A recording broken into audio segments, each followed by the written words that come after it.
step into the Bardic Basement and ascend to a higher perspective. This month we have William Milligan, Chuck the Poet, Mitchell Taylor and Sandra Riley. First up is a poet called William Milligan. I would describe him as quite a spiritual poet. I first met him at the second Bardic Basement at Wellingborough Library. By counting one's blessings.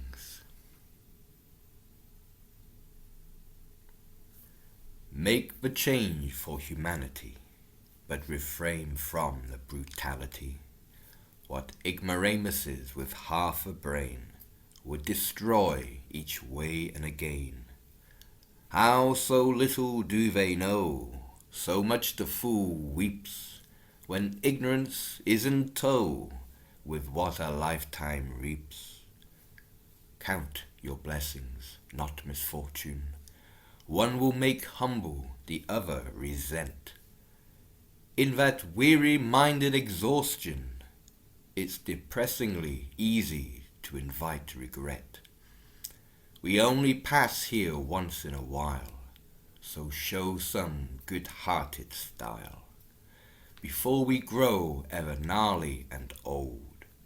It's knowing peace, never bought or sold.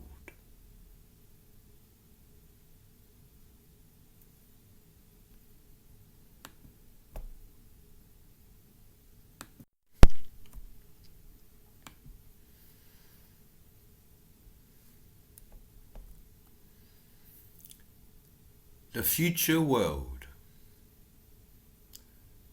The future world will seek a different way, one that grows within old nature's sway, will seek to understand the human soul, not wish to corrupt with silver or gold, freed from the addiction of its own making.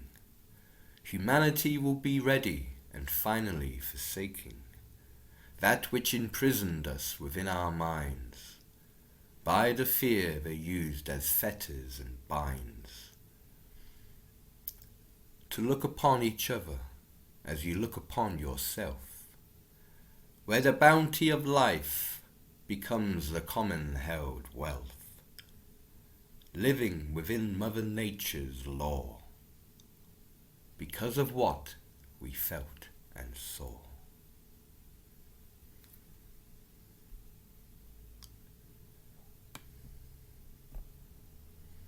Here's another comedic poet called Chuck the Poet, who I've only recently discovered through his YouTube channel, even though he's been part of the Basement group for a while. Hello, this is Chuck the Poet, yes, indeed. I hope you're well. All I can say is I've been asked to perform. Here we go. Here's a couple of poems that I've written. Some are from a new book, some are from an old book, some from a book which is yet to be published. But hey, we'll go with that. This one's called, I'll start with this, A Short Summer. I'm recording this in January, a couple of days before the special day, my birthday, but not really relevant, unfortunately. But here we go. A Short Summer. I wear my shorts in summer, 'cause the legs ain't long. To don shorts in the winter time, I know this would be wrong. Chilblains on my knobbly knees, I'd catch a cold and sneeze. Jack Frost would nip my ankles, my balls would feel a breeze. Now, Chuck the Poet writes poems which are generally quite short, and also got a bit of a punchline at the end. There's nothing wrong with that, of course, if that's what you're looking for. But it does mean there's no long, laborious words in there. There's nothing extravagant about any of these poems. Here's an instance. This is called Flippin' Fly. The flippin' fly flew, bobbed and buzzed up and down and round. Needing to rest its little wings, it settled on the ground. I pounced and trapped that blue bottle with a spoon and a plastic fork. Pulled off its wings with evil joy. The fly became a walk. It's very difficult to do poetry when it's comedic and you're looking for claps or titters or guffaws at the end of it. But on this, we'll go with it. I can only hope that you've all got some sort of internal smile. Here's another one. It's called Doctors. I woke up in the morning. I felt like a TP. By midday, it was awful. I felt like a marquee. So off I went to the doctor, and he simply said to me, "You're too tense." I know what you're thinking. You're thinking, this is all very well. Are these really poetry? Is this really poetry? Is this what we've really come to after all this lockdown and nonsense? Well, some of these poems are very long indeed, very old indeed, not even long, some of them. But this one's from Beer, Bread and Biscuits. This is my first poem. It's quite a long poem. And one of the first poems I'd written is called Mr. Beau. Mr. Beau flaps his ears with glee, hoping to disturb an irritating flea. He's standing tall, looking around. His trunk is falling to the ground. Mr. Beau's big ears that flap and beat to cool him in the midday heat. Eyes stare at trees with movement in, and now there's something worrying him. Mr. Beau is dressed in a dusty grey. From foot to foot he starts to sway. Fears arrive as a nasty smell across savannah. All's not well. Mr. Beau, His Majesty, better known as Jum, holds his ground. He will not run. A gun is fired. The beast is stunned. A cry, a shout, but worse to come. Mr. Beau's not dead. He lies in the dirt. 3 men approach, wanting to hurt. Kalashnikov poised, aims to hit, but from above, a rifle whip. Mr. Beau looks up. His assailants too, a hovering tropper, ranger and his crew. They're here to save, to help old Jum, protect the wildlife, that's they've come. Stop the muggers, such evil men. The passion of greed was controlling them for tusks to kill and send to ground. One gang has been stopped, more must be found. Mr. Jumbo's saved, free and he's still here. But the threat on elephants won't disappear. Don't buy ivory, trade or in consume, or the death of the elephant will be very, very soon. See, that hasn't got a punchline, has it? But I like elephants. They're important. I like them a lot. They're big. They're huge. If you've ever stroked an elephant. And it's weird. People say, oh, you can't stroke animals anymore. You can stroke dogs and cats. And you might find an odd pig in a farmyard somewhere and give it a bit of a ruffle around. But, some animals you just really shouldn't touch at all because, it's got very delicate fur and stuff. But elephants, yeah, good to go. Nice creatures. Clever. So, as I was saying, here we go then. From large elephants to very small animal indeed. Sassy zygantoma. You're a primitive surface slitherer, skating with a wiggle, watch as you walk. A sassy zygantoma, a creature from the cork. Super shiny, silvery swish, skids about a petri dish. An insect bug from yesteryear, a tiny silverfish. Who'd have thunk it? That's what they're called. Zygantoma. It's good. Here's one. 20 seconds of positivity. It don't matter if you're big or small, what creed you are, short or tall, happy, unhappy, fit or not, loaded up or not a lot, running fast or a little late. It don't matter, because we're all just great. Somebody asked me to write that for them. I hope that's helped you. Yes, I'm reading through these. Here's an old one again from the first book. As I said, Beer, Bread and Biscuits. I am a vegetarian. I eat a lot of beans. People say to me, really, are you a vegetarian? Looking at me as if to say, well, you don't look much like a vegetarian. And I put that down to the fact of beer, bread and biscuits, hence the name of the book. They all popped their clogs. In the front room, first the cat died. Then the budgie popped his clogs, followed by Iggy, the iguana, and Bill, one of the dogs. But it wasn't till Uncle Ted passed by we were consumed with guilt and gloom. And we asked ourselves the question, why is this called the living room? Thanks very much. So, I hope you're enjoying this. I don't know, the people of Northamptonshire. Saying that, as this is going out over Northamptonshire and part of a Northamptonshire group, I'm looking for a poem that's maybe relevant to Northamptonshire. And, here's one, oddly enough. It's called Tude's Ode to Northamptonshire, the capital of cobblers. Northamptonshire is the centre of the industry of shoes, where many are made in shapes and styles and colours just for you to choose. See, shoes are really useful, designed and made with care, and all the folk of Northamptonshire seem to have a pair. Thanks. So, yes, that's the kind of thing we get to. So we'll move into Jelly Toffee, the second book. Whereas Beer, Bread and Biscuits is more of a concept because it's usually the first three things I write on my shopping list. Jelly Toffee is actually a poem, but I'll save you from that and not do that one. I'll do this one, I think. Yes, I don't know. I've rewritten most of these. I don't get to do this one very much. So let's try this one. I'm just rabbling now. I'm reading all these and thinking, wow, that's quite good, isn't it? No, I'll never get my tongue round that. Oh, hey! Yes, I don't know. This one's based, I'll see if I can get through. This one's based on, if you're writing poetry, and I don't know, many of you may do, if you're writing poetry, you may base it on the melody of a famous or popular tune. This one's called Sent to Coventry, and I used the basis of a Blondie song to hit the rhythms. I was sent to Coventry. I want a flat pack and I want to buy it now. Give me an Allen key and I'll show you how. I need a chair, maybe even a table. It must be Swedish with maybe a name, Cop Mabel. Not like the Tory government, more strong and stable. Serve up some reindeer meatballs, copula, read the label. Assembled furniture, IKEA simple, nothing better. With no veneer in here, you follow instructions to the letter. You erect your Billy bookcase, you've used up all the bits. It shouldn't look like it used to, but never thing just fits as it falls apart.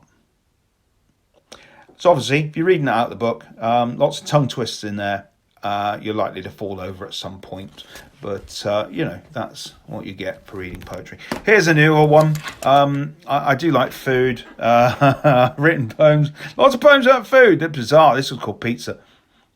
I have a craving for pizza, crispy and round and thin, with tomatoes and mozzarella, fresh basil from Turin. Aromas deliver me to Roma. In Pisa, I'd be set for life, but at home cut into sixes with my own infinity knife. Or pizza wheel. That's what I call it in my house. So I went through a bit of a project. I'll do these very briefly. I went to a bit of a project and I wrote some little books regarding places I'd been to and visited, and written these into poems with pictures, what I had taken in the places I was visiting. So this is these are all based on exactly the same format. They're all called A Visit to Somewhere, and they're all exactly 4 lines. And let's go.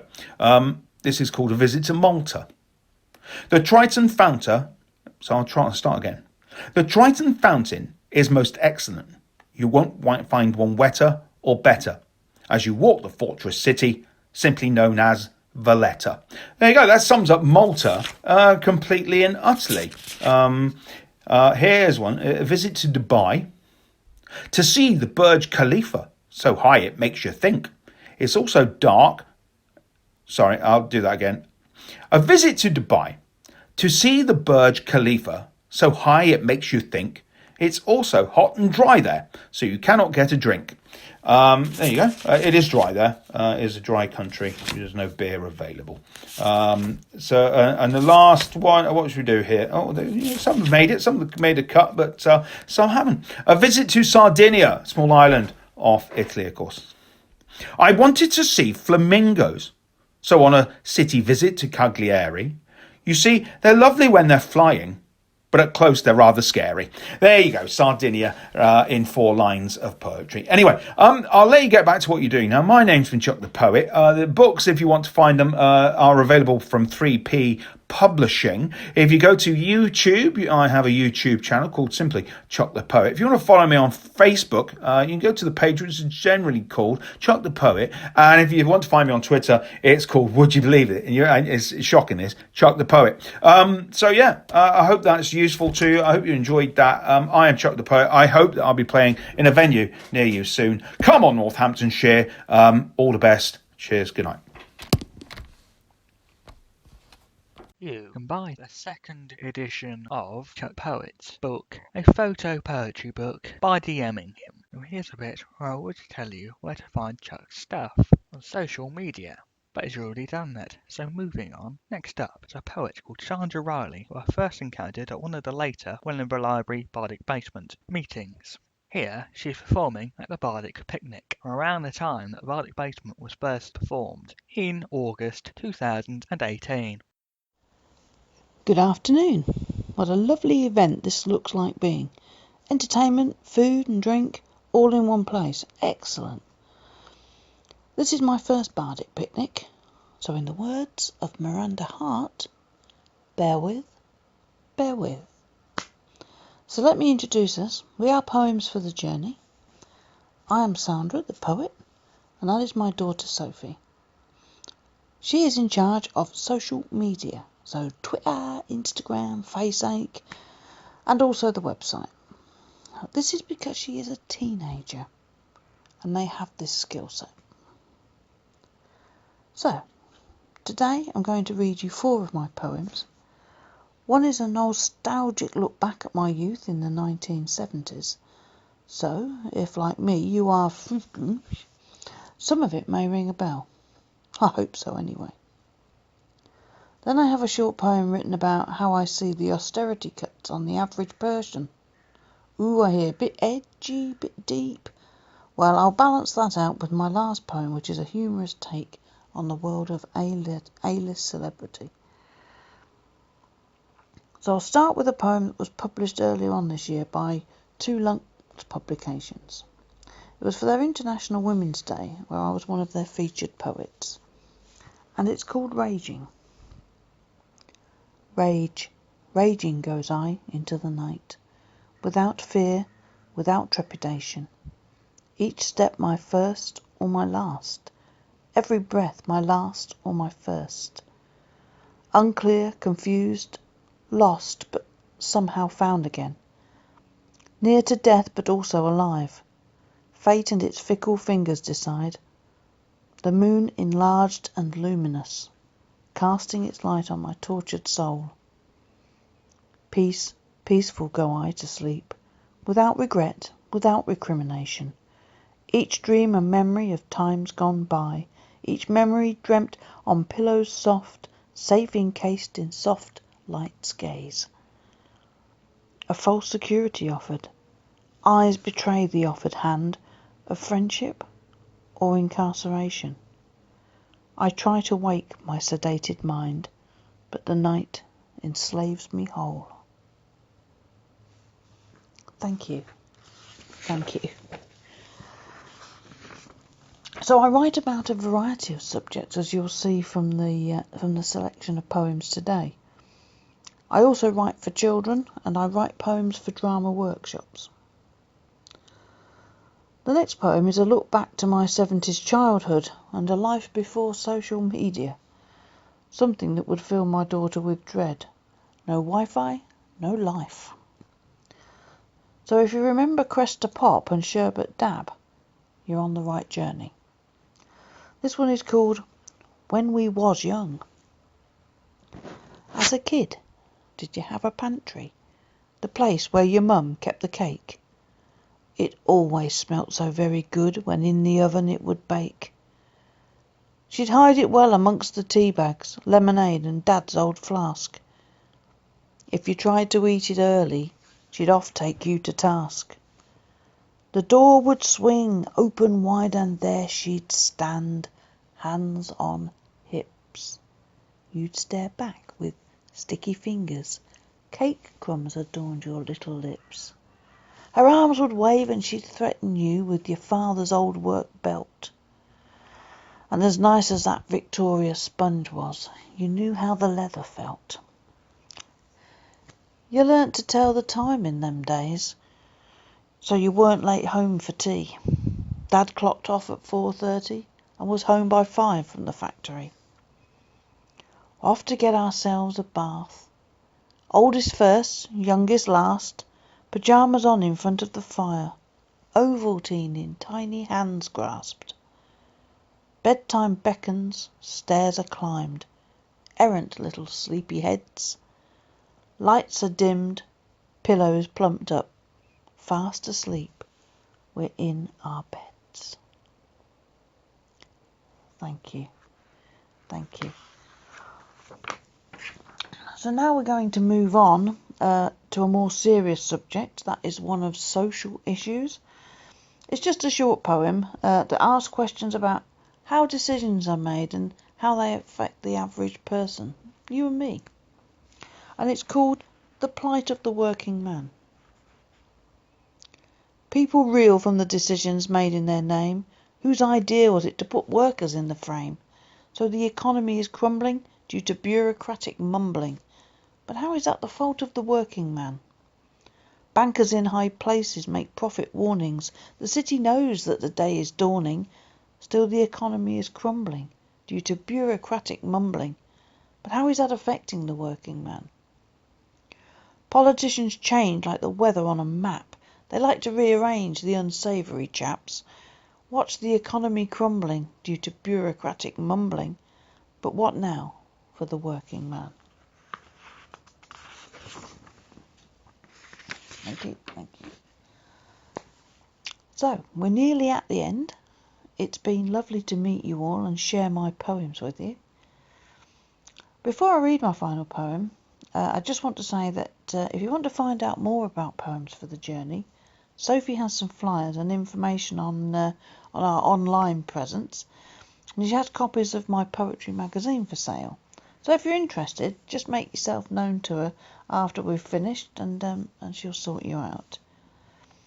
So, the last poem is a humorous take on the world of celebrity and how their lives are played out in full on social media. This poem's called Angelina Jolie. I'm aiming to look like Angelina Jolie. I'm not far off now, as anyone can see. I've started to look for my Brad Pitt. But so far all I've seen is Mad Dog Mick. He's got a beard and half a dozen kids. So you can see he's worth a few quid. All I need now is a movie role. I'm struggling a bit with life on the dole. So next time I'm paid, I'm getting her wig and some shorts like Lara for that Hollywood gig. Lucky for me, I've got some unique tattoos. So it's looking good. I just can't lose. I'm not an ambassador saving children from harm, but I've worked for free beer in the King's Arms. So next time you see me, give me a wave. Ask for an autograph from me minder, Dave. What? I've just found out. They're bloody living apart. Damn you, Brangelina. You've broken my heart. Now who's that Meryl Streep? She seems all right. Dave, get me some ABBA. It's going to be a long night. Thank you for listening, and I hope you enjoy the rest of your day. If you want to hear more, we are at the Scarecrow Festival on September the 9th. No, not as a scarecrow, just reading poems. Thank you. You can find links to Sandra's stuff in the description. Our last act, Mitchell Taylor, likes to describe himself like this. Mitchell likes to shout his head off about politics, work, the general malaise of modern life, and everything in between. He's been a bard of both Northampton and Straney Stratford in the past, but nowadays he's just a loud bloke who sometimes rhymes. Hello, Bardic Basement podcast. I'm Mitchell and I shout about stuff in songs and poems. This is a song. It's called Op Int.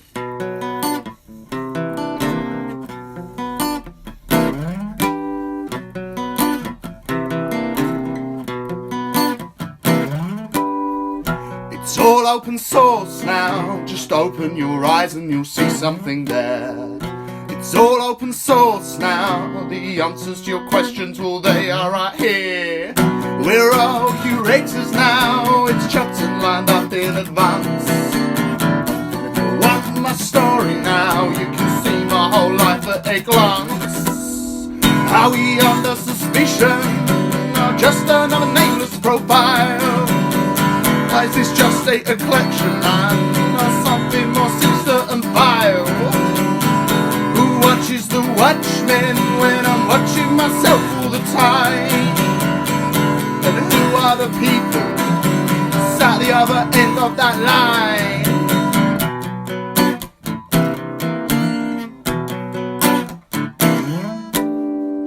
We're all just clerks now for the folders for GCHQ, where civil liberties are just something that we used to do.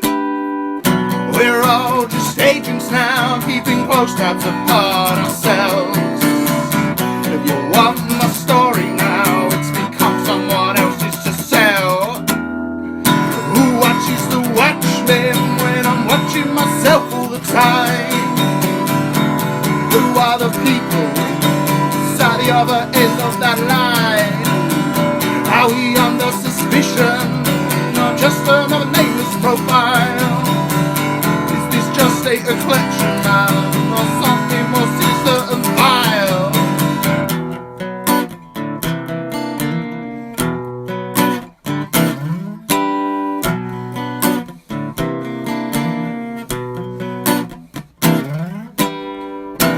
Where's George? Did we listen to him at all?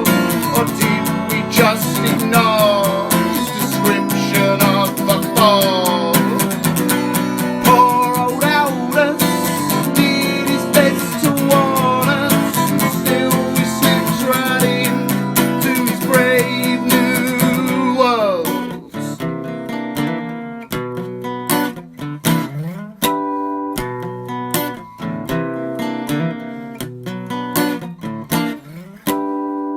It's all open source now, just open your eyes and you'll see something there. It's all open source now, just open your eyes. I said open your eyes. Where's George? Did we listen to him at all? Or did we just ignore his description of the fall? Poor old Aldous did his best to warn us, and still we slipped right into his brave new worlds.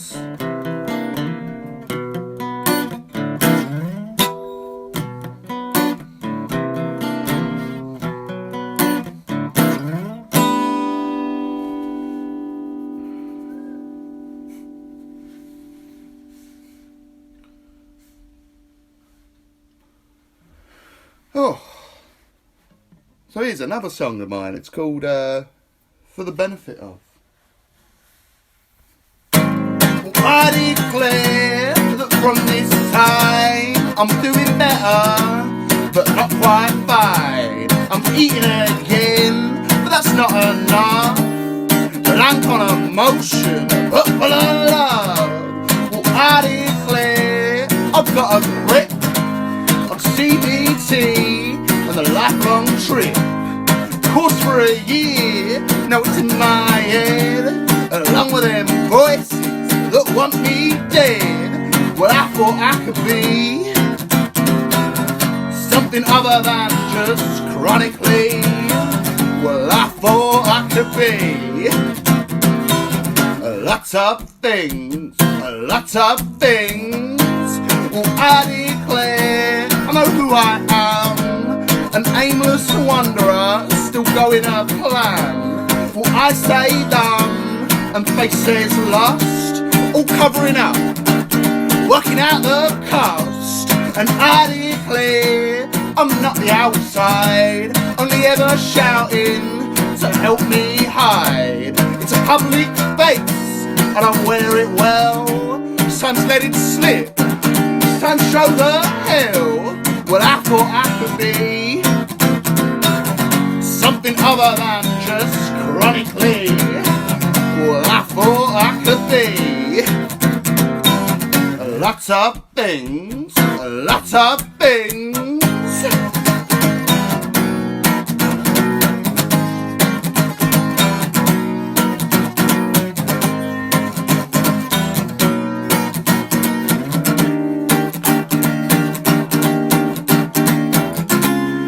it's all for the benefit of. Well, it's all for the benefits of. Well, it's all for the benefit of.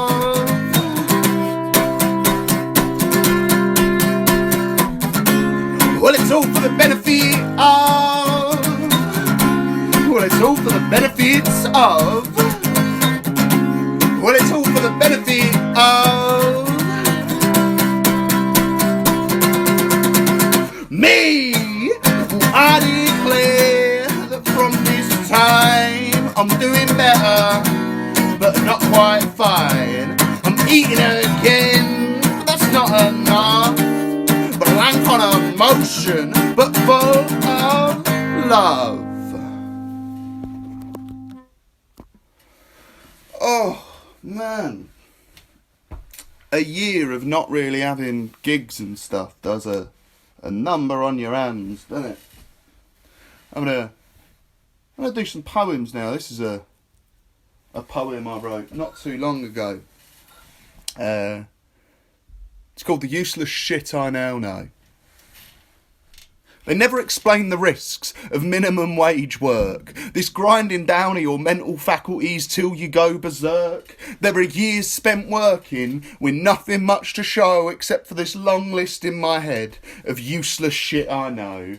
I can cash up, search for stock, process refunds on all the tills. I can set up accounts and credit cards, take payments on your bills. I know how to break down and deep clean a pot wash machine for the next day. I know when you're doing it on light shit. I know when you do a lot of night shifts, they never get it right in your pay. I know how to fake a smile, chat about weather, the tools to survive in retail. I've seen people lose their minds to the big Blue Cross sale. I've witnessed the chaos of warehouses, months behind on orders, and I've watched very limited power go to the heads of most of my superiors. I've learnt new levels of hatred for pop songs played on a loop. I've learnt the true value of an on-shift half-an-hour poop. I've learnt that in the quiet times it's still best to look busy. I learnt that a lot of companies don't give a fuck about mental health policy. I learnt that those in management positions hardly ever do their fair share. I've found a lot of employers who abuse their duty of care. I found a lot of people who won't employ the mentally ill. The best employees, someone desperate enough they'll bend right to their will. And they never explain the risks of minimum wage work. This grinding down of your mental faculties till you go berserk. There are years spent working with nothing much to show except for this long list in my head of useless shit I know.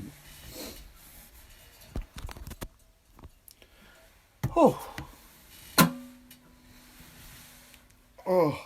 It's a weird format, isn't it? Podcasts are incredibly normal, but something about 2020, 2021 now even, wow. But recording in a bedroom when otherwise I would never have done this. You're rambling, Mitchell. You're rambling. Do a song before you lose them. This is a song. It's called Mind the Gap.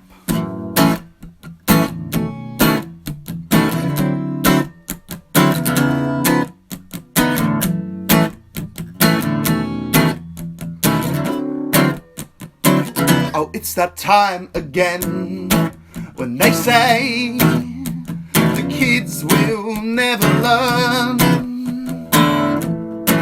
All they do is find new ways to watch their bridges burn. Oh, but you didn't build a future, you just abused your kids with 0-hour contracts, high-renting skids. You became obsessed with power, chased it down with so much lust.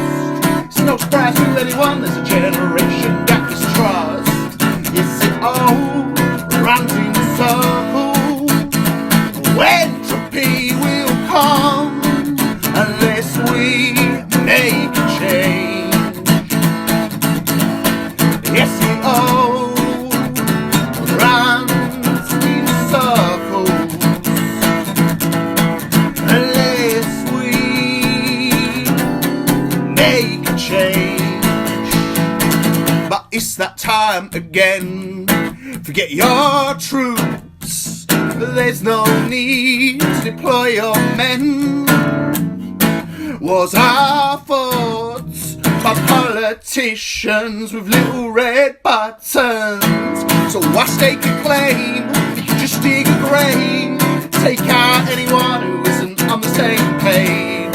When you're at the top, your life's just a game. You repeat the same actions and claim that you are sane. Yes, it all runs in circles.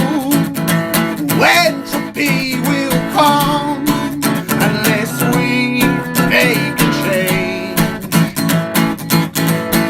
Yes, it all runs in circles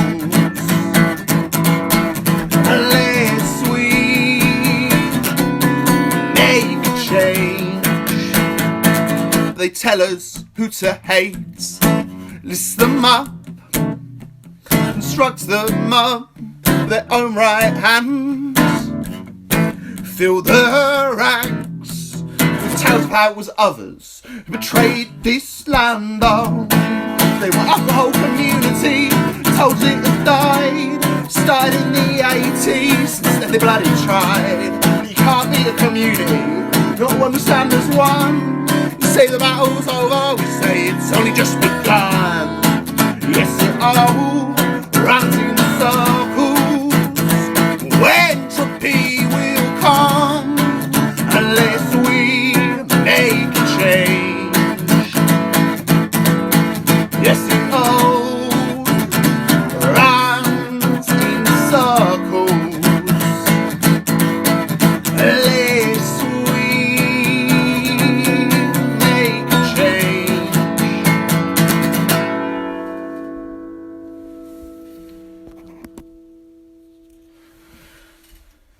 Well, yeah, that's probably my time, everyone.